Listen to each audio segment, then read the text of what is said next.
Hi friends, అందరికీ నమస్తే. ముందుగా అందరికీ హనుమాన్ జయంతి శుభాకాంక్షలు. నేను జంక్షన్ దగ్గరలో ఉన్న హనుమాన్ టెంపుల్కి అయితే వచ్చాను ఫ్రెండ్స్. ఇక్కడ అన్నప్రసాదం స్వీకరించడానికి అయితే వచ్చాను. ఇలా నాలాగే చాలామంది వివిధ ప్రాంతాల నుంచి అయితే ఇక్కడ అన్నప్రసాదాన్ని స్వీకరించడానికి అయితే వచ్చారు ఫ్రెండ్స్. వేల సంఖ్యలో అయితే వచ్చారు. గుడి యాజమాన్యం కూడా ఎటువంటి లోటుపాట్లు లేకుండా చాలా శ్రద్ధగా చాలా చక్కగా అమర్చారు ఫ్రెండ్స్. ఎవరికి ఎటువంటి ఇబ్బంది లేకుండా అందరికీ అన్నప్రసాదం స్వీకరించేలాగా యాజమాన్యం అయితే చూసుకుంది ఫ్రెండ్స్.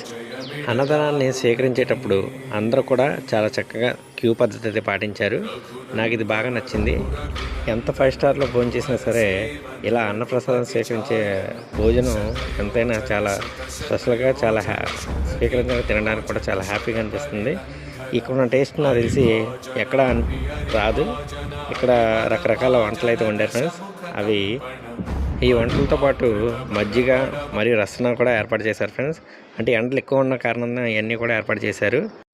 ఐటమ్స్ వచ్చేసి చక్కెర పొంగలి, పులిహోర, పప్పు, ఆవకాయ పచ్చడి, వంకాయ, బఠానీ, అన్ని ఐటమ్స్ కూడా సూపర్గా ఉన్నాయి. ఈరోజు అయితే ఇలా గడిచింది ఫ్రెండ్స్. మళ్ళీ నెక్స్ట్ వీడియోలో మళ్ళీ కలుద్దాం. అప్పటివరకు బాయ్ బాయ్.